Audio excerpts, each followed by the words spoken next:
નમસ્કાર દર્શક મિત્રો, નમો ટીવી ઇન્ડિયા ન્યૂઝ ચેનલમાં આપનું સ્વાગત છે। આપની સાથે હું છું દેવાંશી પંડ્યા। તો દર્શક મિત્રો, આવો જોઈએ આજના સમાચાર। ભુજના ધારાસભ્યના રહેઠાણ નજીક જ્યુબિલી સર્કલના રોડ બન્યા બિસ્માર। મોટા ખાડા અને વરસાદી પાણીમાં રાહદારીઓ માટે જોખમ। તત્કાલિક સસ્પેન્ડેડ ચીફ ઓફિસર ગોર નિદ્રામાંથી બહાર આવે એવી લોકોની માંગ। આમ તો સમગ્ર ગુજરાતમાં રોડ રસ્તાની હાલત ખસ્તા થઈ ગઈ છે। ગુજરાતના કહેવાતા કડક મુખ્યમંત્રી માર્ગ અને પરિવહન મંત્રાલયની નિયંત્રણ ખોઈ ચૂક્યા હોય તેવું લાગી રહ્યું છે। પરંતુ હાલ વાત કચ્છની કરવામાં આવે તો કચ્છ જિલ્લાનું સરકારી તંત્ર ખાડે ગયું છે અને ચૂંટાયેલા પ્રતિનિધિઓ અને રાજ્ય સરકારના મંત્રીઓની ચાપલુસી સિવાય સરકારી તંત્ર કોઈ કામગીરી કરતું નથી। માત્ર પ્રભારીઓ અને મંત્રીઓની આવભગતમાં સમયનો વેડફાટ અને સરકારી તિજોરીને નુકસાન કરી રહ્યા છે। હકીકતમાં આ સમયે લોકોની તાત્કાલિક પરિસ્થિતિ ઉપર ધ્યાન કેન્દ્રિત કરવામાં આવે તો કામ થઈ શકે એમ છે। ખેર, હાલ તો વાત રસ્તાની કરીએ તો ભુજના ધારાસભ્યના ઘર નજીક ફક્ત 100 મીટરના અંતરે કચ્છના પાટનગર ભુજનું સૌથી મોટું જ્યુબિલી સર્કલ આવેલું છે અને તેની પાંચેય રસ્તાની હાલત ખસ્તા થઈ ગઈ છે। ચૂંટાયેલા પ્રતિનિધિઓ મોટી ગાડીઓમાંથી બહાર નીકળીને જુએ તો સામાન્ય માણસોની દયનીય પરિસ્થિતિનો ખ્યાલ આવે, પરંતુ કોઈને પરવા જ ક્યાં છે। આવા નિદ્રાધીનોને જગાડવાનું કામ નમો ટીવી ઇન્ડિયા દ્વારા કરવામાં આવે છે। આવો સાંભળીએ ભુજના પ્રબુદ્ધ નાગરિકો શું કહી રહ્યા છે તેમના શબ્દોમાં। હું મારા વારા દર્શક મિત્રોને કચ્છ જિલ્લા મોદી વિકાસ મિશન તરફથી ભરત સંઘવી અધ્યક્ષ આપને નમસ્કાર કરું છું અને આપણી ટીવીના ચેનલ માધ્યમ દ્વારા ગુજરાતના સીએમ સાહેબને એક અપીલ કરું છું કે જેમ ગ્રામસભા કરાવું છું, રાત્રે ગ્રામસભામાં કચ્છ કલેક્ટર જતા હોય છે, તેવી રીતે ગુજરાત આખાના દરેક ધારાસભ્યો, ચીફ ઓફિસરો, જિલ્લાના વડાઓ એ તમે સ્કૂટર ઉપર તમે જ્યાં રહેતા હો ત્યાં સ્કૂટર ઉપર દરેક જગ્યાએ તમે જાઓ।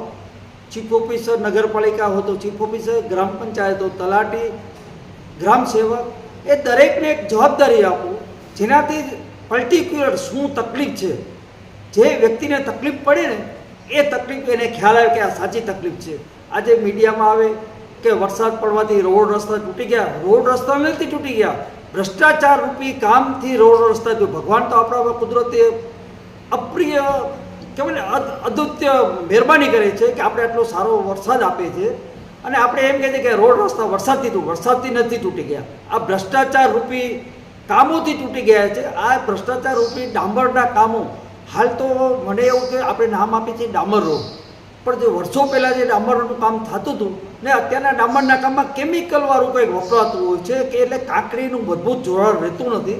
એક નાના વરસાદમાં પણ હું આજે ભુજ શહેરની તમને વાત કરું, ભુજ શહેર, ભુજ નગરપાલિકા, અમારા ચીફ ઓફિસર 2 વખત સસ્પેન્ડ થયેલા એની ભુજની પ્રજા આજે પણ સહન કરી રહી છે।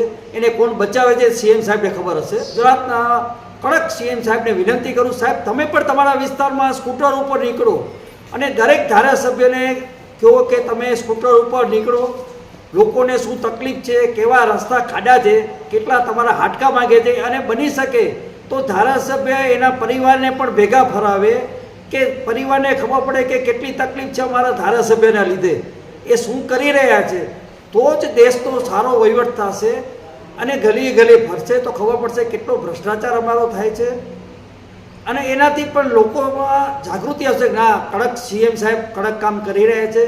તો કચ્છ જિલ્લાના મોદી વિકાસના મિશનના અધ્યક્ષ તરીકે હું ખાસ આપણી ચેનલના માધ્યમ દ્વારા સીએમ સાહેબને ખાસ અપીલ કરું છું, ભુજના ધારાસભ્ય સાહેબ તમે ત્યાં રહો છો તે ભુજનું અતિ મેઇન એરિયો એટલે જ્યુબિલી ગ્રાઉન્ડ, એનાથી તમારું ઘર ખાલી 100 મીટર પણ દૂર નથી। એ રોડની જો આવી હાલત હોય, 10 દિવસ સુધીના આવી હાલત ખરાબ હોય અને પછી એના ઉપર કાંકરી નાખો, આડેધડ કાંકરી નાખવામાં આવી છે, એ કાંકરી પર લોકોને તકલીફ થાય છે। ભુજના સીઓ સાહેબને કહ્યું, સાહેબ ઘણું બધું તમે જીગર નામ છે તમારું, જીગરથી ઘણું કામ કર્યું છે, હવે છેલ્લે ભુજની કંઈક સારી સેવા કરતા જાઓ, નહીં તો ભુજની પ્રજા તમને યાદ રાખશે અને ઘરોઘર ફોટા લગાવશે કે આ જીગર એ હતા, અમારા ખાતે ચીફ ઓફિસર જીગર જેવા હતા। અને જીગર જેવા કયા અને સીએમ સાહેબ કોની મહેરબાનીથી અને ભુજની અંદર ફેવિકોલથી વધારે ચીટકેલા આ ચીફ ઓફિસર અહીંયા કને ભુજમાં અમને આપી ગયા છે। અને હું વિનંતી કરું કે સાહેબ કેટલા રૂપિયા બનાવશો, આટલા બધા રૂપિયા બનાવીને તમે ક્યાં જશો, તમે રોટલી પર પૂરી નથી ખાઈ શકો। તે ભુજની પ્રજાને હવે પરેશાન કરવાનું બંધ કરો, સારા કામ કરાવો। અને હું તો એટલું વિનંતી કરું છું કે આ જે કોન્ટ્રાક્ટરો જેટલા કામ કરેલા છે એ કામની એ કોન્ટ્રાક્ટરોની મિલકતની એસીબી દ્વારા તપાસ કરવામાં આવે, ઇન્કમટેક્સ દ્વારા તપાસ કરવામાં આવે, જીએસટી ડિપાર્ટમેન્ટ દ્વારા તપાસ કરવામાં આવે, કે ખાણ ખનીજ ખાતું તપાસ કરે કે કેટલી રોયલ્ટી આમાં ભરાણી છે, કેટલી રોયલ્ટી વગરના કામ થયા છે, કેટલા ખોટા બિલો બન્યા છે, કેટલી જગ્યાએ રોડ થયા છે. સાહેબ, ગુજરાતના મુખ્યમંત્રી ભૂપેન્દ્રભાઈ પટેલ સાહેબ, હવે આપ કડક બનો યોગી સરકારની જેમ. અને આવો એક નાનો પ્રશ્ન છે, નાની વાત તમને કરું છું, જેનાથી આખા ગુજરાતના પ્રશ્ન સોલ્વ થાય. તમે ભારતના પહેલા સીએમ હશો કે એક નાની વાત ઉપર ધ્યાન આપવાથી તમે પણ સ્કૂટરમાં નીકળશો તો લોકો નીકળશે સ્કૂટરમાં, ધારાસભ્ય નીકળશે, પબ્લિક એટલી રાજી થશે. મોદી સાહેબ જેટલું સારું કામ કરે છે અને એમનું નામના જે વલયમાં છે, આ આપણા ગુજરાત અત્યારે બદનામ તમને કરી રહ્યું છે. આ ધારાસભ્યો, ચીફ ઓફિસર દ્વારા કડકાઈ નથી આવતી, કલેક્ટરો દ્વારા એ કડકાઈ કરો અને ભુજ કચ્છની પ્રજા, ગુજરાતની પ્રજા, ભુજની પ્રજાને આવી તકલીફમાંથી મુક્તિ આપો એવી હું નમો ચેનલના માધ્યમ દ્વારા ખાસ વિનંતી કરું છું. મારું નામ દત્તેશ ભાવસાર છે અને હું સામાજિક અગ્રણી છું. ભુજ શહેરની આપણે હાલત જોઈએ તો ભુજમાં આજની તારીખમાં એક પણ એવો રસ્તો નથી જે કે સારી કન્ડિશનમાં હોઈ શકે. ગઈકાલે જ એક બનાવ બનેલો હતો કે રસ્તા ઉપર કાંકરી નીકળી જવાથી એક પરિવાર આખો આરટીઓથી જનરલ હોસ્પિટલ તરફ જતો હતો અને એ રસ્તા ઉપર પડી ગયો. બાળકને પણ વાગ્યું અને એના ફાધરને પણ વાગ્યું. આ સ્થિતિનું નિર્માણ ક્યારે થયું છે?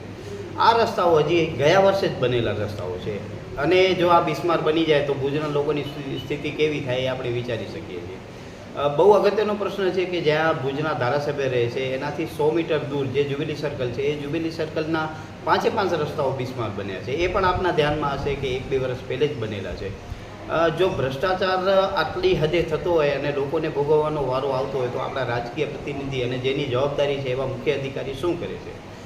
મુખ્ય અધિકારીનું કામ એ છે કે ભુજના રસ્તાઓ તથા ભુજના લોકોને પડતી તમામ સમસ્યાઓનું નિવારણ કરવું. પરંતુ આપને ધ્યાનમાં છે કે 2 વખત સસ્પેન્ડ થયેલા અને ફરી પાછા જો ભુજના મુખ્ય અધિકારી તરીકે આવતા હોય તો ક્યાંક ને ક્યાંક છેક ગાંધીનગર સુધી એમનું સેટિંગ હોય અને ગાંધીનગર સુધી સેટિંગ હોવાને કારણે એમના વિરુદ્ધ ફરિયાદો છતાં કોઈ કાર્યવાહી નથી થતી. એટલે એનો મતલબ એ જ છે કે ભરોસાની માં પાડા જણે, એટલે આપણે એમના ઉપર ભરોસો રાખવાનો અને પાડા જણ્યા જાય એ પાડાઓને મોટા કરવાના. બીજો અગત્યનો પ્રશ્ન એ છે કે આ પરિસ્થિતિ ગત વર્ષે તમારા ધ્યાનમાં હશે કે તાવતે વાવાઝોડું આવ્યું હતું ત્યારે પણ આ સ્થિતિનું નિર્માણ થયું હતું. એ સ્થિતિમાંથી કચ્છ કલેક્ટર કે ભુજના મુખ્ય અધિકારી અથવા ડીડીઓ કોઈએ બોધ લીધો નથી. આવી એબનોર્મલ કન્ડિશન થાય અને એને પહોંચી વળવા માટે એ લોકોએ પ્રોપર ટ્રેનિંગો લીધેલી છે, પરંતુ મને એવું લાગે છે કે ટ્રેનિંગો પણ એમને સાચી લીધી હશે કે ખોટી લીધી હશે એ શંકાનો પ્રશ્ન છે. પરંતુ કચ્છની સ્થિતિ હાલ એવી બની ગઈ છે કે નથી ક્યાંય કોઈ રસ્તાના ઠેકાણા, નથી આરોગ્યના ઠેકાણા, વરસાદ પડી ગયો, તમામ તાલુકાઓમાં રોગચાળા ફાટી નીકળ્યા છે. પરંતુ દુઃખની વાત એ છે કે આપણા કલેક્ટર અને જે હેલ્થના અધિકારીઓ છે એ ગસગસાટ ઊંઘમાં ઊંઘ્યા છે અને કચ્છના લોકોને ભગવાનના ભરોસે મૂકી દીધું છે એવું લાગે છે. તો દર્શક મિત્રો, આ હતા આજના સમાચાર. ફરી મળીશું નવા સમાચારો સાથે. ત્યાં સુધી રજા આપશો. નમસ્કાર.